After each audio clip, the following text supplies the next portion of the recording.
कि साहिब मान्यवर काजीराम जी ने जो मूवमेंट चलाया और जो आंदोलन चला करके उन्होंने एक परिवर्तन की अलग जगाने का काम किया और शोषितों को, वंचितों को और बहुजन समाज के अंदर रहने वाले उन तमाम लोगों के अधिकार की बात की।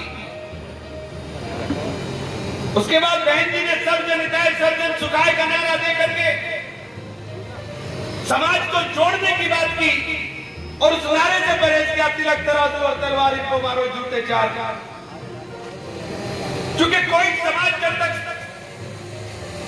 और सभ्य समाज के अंदर जब तक आप सबको साथ लेकर नहीं चलोगे तब तक ये संभव नहीं है कि आप परिवर्तन ले आओ। 2007 में सरकार बनी, हम भले ही विरोध में थे, लेकिन सरकार बनी और दलितों को पहली बार यह एहसास हुआ कि सत्ता क्या होती है। बाबा साहब अम्बेडकर ने जिन अधिकारों की वकालत की उनको साकार रूप देने का काम मान्यवर काजीराम जी ने एक आंदोलन के माध्यम से खड़ा किया। लेकिन इन सबके बारे में एक बात कहना चाहता हूं कि आजादी के बाद बाबा साहब भीमराव अम्बेडकर जी को जो संविधान उन्होंने लिखने का काम किया और उसके बाद देश के कानून मंत्री बनाने का काम किया, वो पंडित जवाहरलाल नेहरू ने किया, किसी और ने नहीं किया था। और आजादी के बाद आरक्षण व्यवस्था के तहत अगर देने का काम पूरे देश में किया तो कांग्रेस ने किया, लेकिन इस योगदान को जब भुलाया जाता है, जब हम याद करते हैं बाबा साहब के योगदान को, याद करते हैं मान्यवर काजीराम जी के योगदान को, तो हमको ये भी याद करना चाहिए कि इस योगदान के अंदर कांग्रेस का भी बहुत बड़ा हाथ रहा। कांग्रेस ने दलितों को उत्थान के अंदर अपना जो कार्य करने का काम किया उसको भी याद रखना चाहिए। मैं ये बात इसलिए कह रहा हूं साथियों कि मैंने तो दलितों के अंदर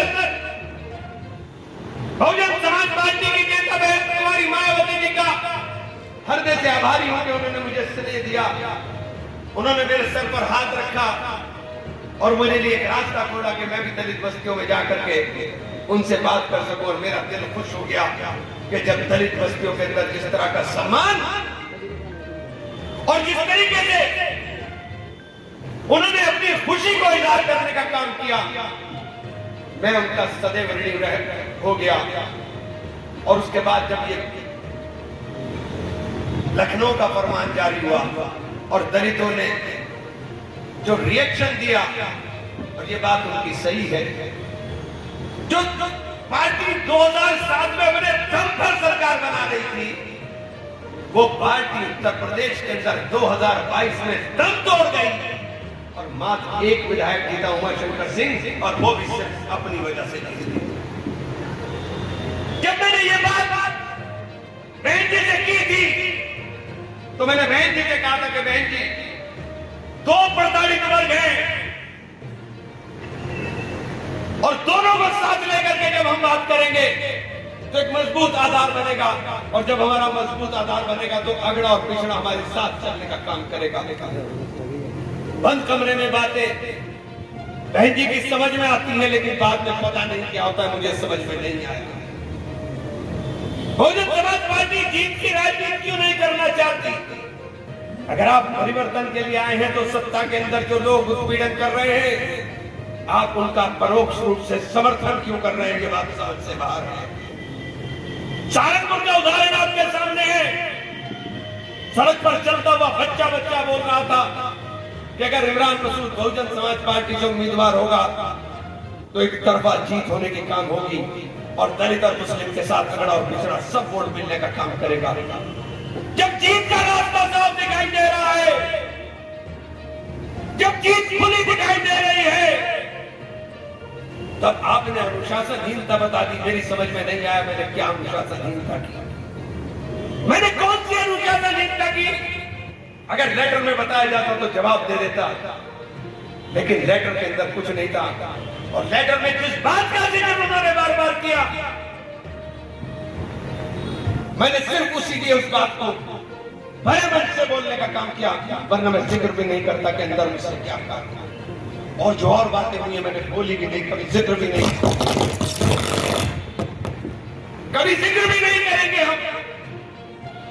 लेकिन इतना जरूर कहना चाहता हूं, बहन जी ने आजाद कर दिया, लेकिन बहन जी आपसे वादा करना चाहता हूं कि जो बंद कमरे में मैंने वादा किया था कि दलितों के लिए, शोषितों के लिए, वंचितों के लिए अपने जीवन को समर्पित करूंगा, मैं पूरे जीवन उस वादे को निभाने का काम करूंगा।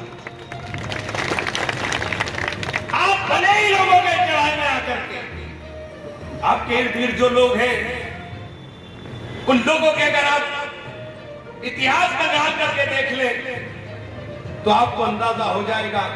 लेकिन आपको तो बंद कमरे से निकलने कोई नहीं देता। जब तक आप मिलोगे नहीं, बहन जी से मिलने वाले उत्तर प्रदेश के अंदर 450-500 लोग हैं जो संगठन के लोग हैं, जिनके हाथ में बस्ता है और उनका हाल ही हो गया बेचारों का। मैं तो देखता हूं कि वो एक रुपए के लिए परेशान रहते हैं, क्योंकि टारगेट पूरा नहीं हो पाता। मैं तो उनसे भी कहा, भाई तुमने अपना पूरा जीवन जिस मूवमेंट के लिए कुर्बान किया, अगर वो मूवमेंट सत्ता की प्राप्ति की बात नहीं कर रहा है तो इसका मतलब वो मूवमेंट के साथ धोखा हो रहा होगा। कोई दूसरा भी आदमी, हमारे जिले से एक नौजवान, बहुत नौजवान साथी, ऊर्जावान साथी और बहादुर साथी चंद्रशेखर उठ करके दलित मूवमेंट को